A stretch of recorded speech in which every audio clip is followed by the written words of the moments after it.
I'm Nancy Silverton, and I am the co-owner of Pizzeria Mozza. I am going to be making pizza for the first time ever in my backyard using the Ooni oven.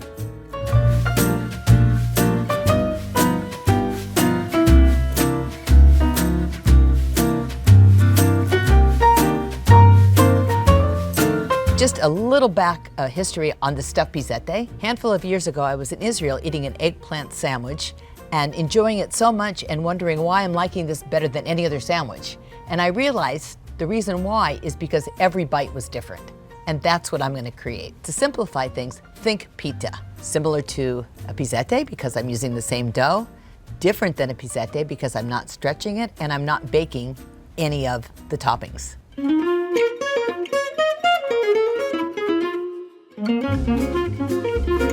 In this case, I'm going to dimple it, not to create that corniche, more so to prevent the dough from rising too much, but also to enlarge my dough ball just a bit, but it should not be that much larger than its original shape.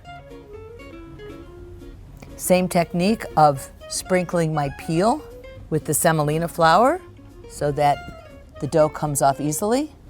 And in this case, I can put two in at the same time. Just make sure your dough is heavily floured so it doesn't stick to your fingers when you dimple it. And it's literally just an up and down motion, a couple circles, flatten it a little in the middle, maybe get a little bit wider. But that's really it. Really, really simple.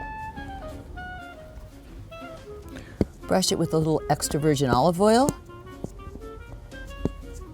And I'm going to sprinkle it with a little flaky Maldon sea salt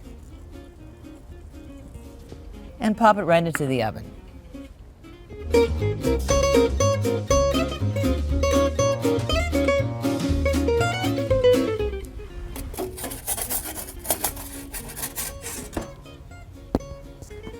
I'm going to turn the oven off as soon as I got that nice spring. And I'm just going to monitor it closely to rotate it so that it evenly browns.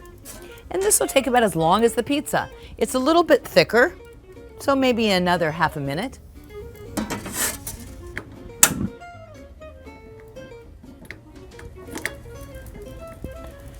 So these are puffing up a lot more, but I started out with a much larger dough piece.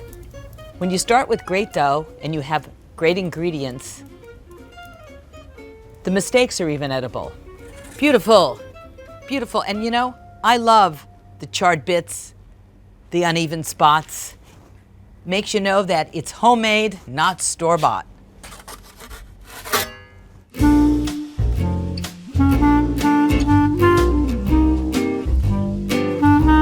The pizzette needs to cool completely before we can stuff it. I'm going to run you through the ingredients, all of which are going into the sandwich. The beauty of a sandwich that's stuffed from above rather than layered horizontally in a more traditional manner is that when you take a bite, every single bite is different. And I find that really exciting. So here we have radicchio leaves. I have krushki peppers, which are sweet peppers from Puglia. I've got garlic confit, baby bell peppers that have been marinated in balsamic vinegar and extra virgin olive oil, and a little bit of capers.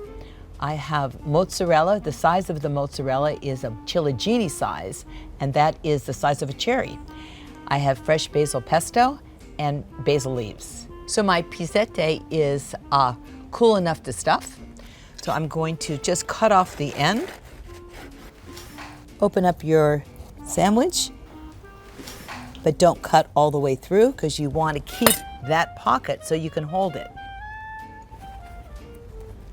All right, so I start off with seasoning my bread with a little olive oil and salt, and then I start layering in my ingredients. A little radicchio, which also needs to be seasoned because my radicchio is not dressed.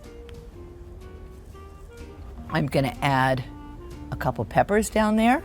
There's no right or wrong way to stuff this sandwich, right? Just get your ingredients in.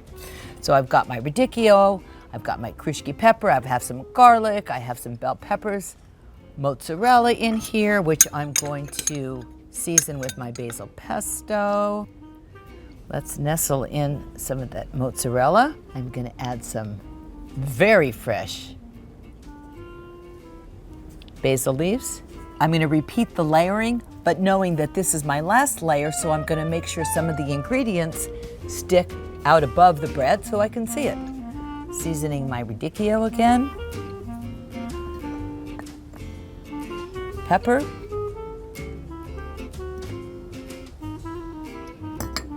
A little bit of garlic confit. Let's see that pepper. Some krushki